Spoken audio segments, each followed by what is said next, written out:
welcome everyone. Thanks a lot for staying with us here on CNN News 18. This is your election hub. I'm Shivani Gupta joining you on Phase 4 polling day. Today marks the midway point for elections 2024. Remember, 7 phases. So today is Phase 4, 6 constituencies as far as the Lok Sabha, plus 200 plus of the assembly seats going to polls today. And at the end of today, May 13, we would have crossed the midway point as far as 2024 general elections is concerned. And as we rise and shine bright and early, this Monday, we've got some visuals coming in of the first polling starting as far as Phase 4 is concerned. These are visuals coming in. The first of the voters have come out. This is from Shahjahanpur, I'm being told. And remember, there are as many as 10 states and union territories that are polling today. There are some 13 key seats in Uttar Pradesh, but there are also, of course, very important seats in Bengal, in Odisha.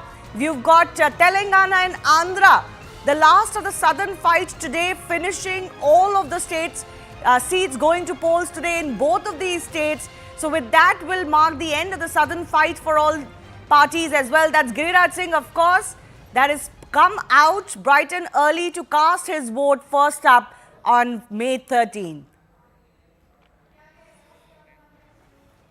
Let's just get you a bit of a brief headline as far as voting for Phase 4 for the Lok Sabha elections is concerned. Just what are the numbers really like? As I mentioned, this is Phase 4 out of the 7 phases, and there are many key constituencies that are going to polls. A lot of very key contests to watch out for as well. There are as many as 96 seats in Phase 4 of the 7 phases. There's going to be voting in as many as 10 states and union territories. So there will be about 1,700 candidates whose fortunes are going to be put into the ballot box today. There are as many as half a dozen union ministers who are testing their mettle in this election. Remember, Srinagar in Jammu and Kashmir is going to polls today. So this is, of course, going to be a big one to watch out for. The first election in Srinagar after the abrogation of Article 370. There's also a direct fight between the BJP and the Congress in half of the seats, roughly, going to polls today. We'll also get you, of course, a breakdown of how each of these parties performed last time around. But 42 is where there's a direct fight. The rest, roughly half of them, is where a lot of other regional players come to power. Talking of regions, a fierce battle on 13 of the Maharashtra seats today. Remember, Maharashtra is the big conundrum to watch out for as far as these elections are concerned. We don't really know which way it goes. Hindi Heartland, 30 seats.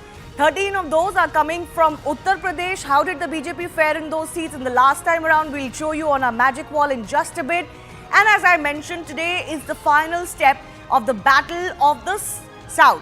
So Andhra and Telangana both are polling today in single phase, but not to forget, of course, that Andhra Pradesh is also witnessing its state elections where CM Jagan Reddy is facing a resurgent TDP.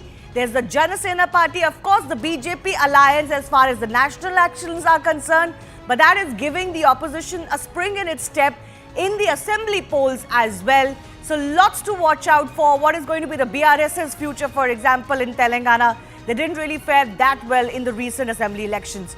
Also joining me is our consulting editor, Rahul Shivshankar. Rahul, many good morning to you. What is the big one that you're watching out for today? Yes, it's been many good mornings. We've been here so early, crack of dawn, for the last 4 phases. Wonderful to be back amongst the viewers. Viewers, this is in sum. Let me just very quickly give you the top 5 headline numbers here. I've written a piece, summed it all up. It's the trickiest phase. It's the trickiest phase because there is no one clear dominant player in this particular election. Why isn't there a dominant player? Because neither the BJP nor the opposition have any defined strongholds, or let me put it in a more militaristic term, strangleholds over the voters in any of the main constituencies. So neither the BJP, of course, has 42 out of the 96 seats, but it is really the the non-India as well as the India bloc, in particular the Congress, which is up for test here. And it is fundamentally so because if the Congress wants to get beyond the 54 mark, which is where it needs to be to at least claim the leader of the opposition post, it needs to do phenomenally well in this particular phase. And let me break down the top line numbers for you. As I was saying, unpredictable. Why? Because, and look at the statistics here. Out of the 21 swing seats, 11 were won by less than 1% of the votes cast. Of these 11, only 2 were held by the BJP, and they were Bardhaman, Dungarpur in West Bengal and Khajuraho in Jharkhand. The opposition is therefore more vulnerable to voter disaffection in these 21 seats. Out of the 20 strongholds or strangleholds, as you want to call them, of a fifth of the seats, these are a fifth of the seats, it's 10 all. So basically, the BJP has 10 of these strongholds, that is, seats that it has won in 3 consecutive elections beginning 2009, and the same applies for the opposition. It looks like an even contest here, but it's not quite, because in a number of these strongholds, the BJP finished a very close second.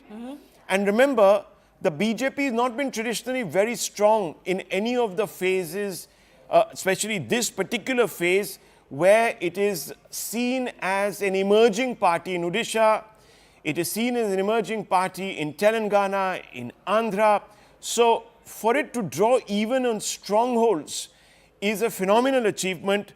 It's a remarkable achievement. And remember, there is little reason why the BJP's trajectory, which has been increasing over the last 10 years in this particular phase, will see a reversal, given the fact that it is looking at Telangana as a breakout state, the second state in the south. Yes, why don't we just have a look at the quick map and the overall view? Telangana, I visited, of course, recently. Big catchment area for the BJP. We're going to break down a little bit of the phase 4 details for you on our magic wall. How well did the BJP